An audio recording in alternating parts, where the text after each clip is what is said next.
I was reading a piece from Stephen Poacher in this week's Gaelic Life, and he was talking about some of the different playing styles. And he goes, take for example, top of Division One. You can clearly see the two teams sharing top spot. Armagh and Kerry are trying to play a head up, look forward, kick into space to the forwards if the opportunity arises. They're equally assured of keeping possession of the ball and being cool. Armagh regularly used the call smooth last year from Kieran Donaghy, a basketball call that encourages the player in possession to slow things down and set up a slow play if the opposition are set or a particular part of the game needs managed. Is that something that you would notice, and how different is that to Dublin players, like someone gets the ball out in the wing and just does that?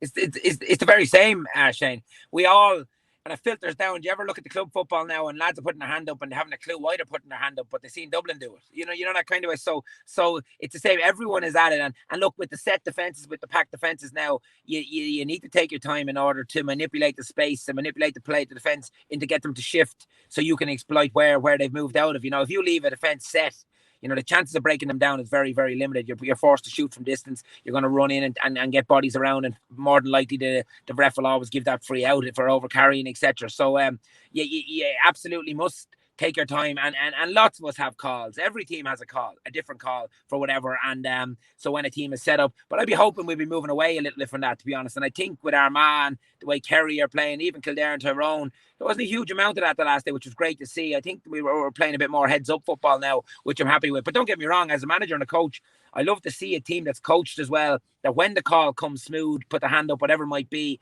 that they know what they're doing and they go about breaking down something. I love to see that, and that's the level of coaching that I aspire to, and I love to see it being implemented everywhere. Yeah, Kerry journalist Adam Moynihan pointed out that when Donegal played Kerry last weekend, they held the ball for 5 minutes at one stage. And I very much believe that in any sport, if you own the ball, generally you are going to win the game. Donegal were up against a massive wind. They were obviously trying to manage the situation and eat up the clock to half time. But what's your thoughts on that? In terms of owning the ball, and do we give Donegal a pass in this situation that they were simply just trying to eat up the clock because you're up against a massive wind? But it just feels like that if you are owning the ball, but you're not actually winning the game, that you're going to get slated for it. Yeah. Look, it's a difficult one. Again, we've just the best team of all time is probably nearing the end now, and we're imitating again. Dublin were in the last number of years brought in this keep ball strategy against the blanket defenses, and now other teams are doing it far less effectively and far less attractively, in my opinion.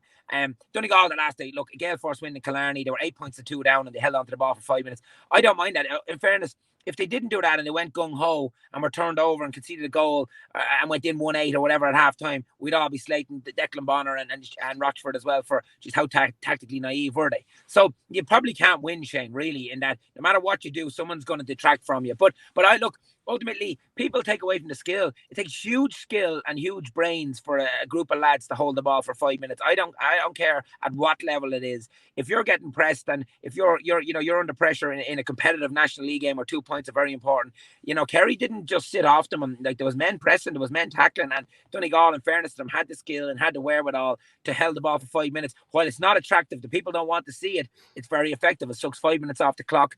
And so I would give them a pass if it's a normal day, conditions are decent, and you're at that crack. It's not for me now at all. It's not for me. But in the day that's in it, well, you'll see it as well, Shane. You see it after a black card.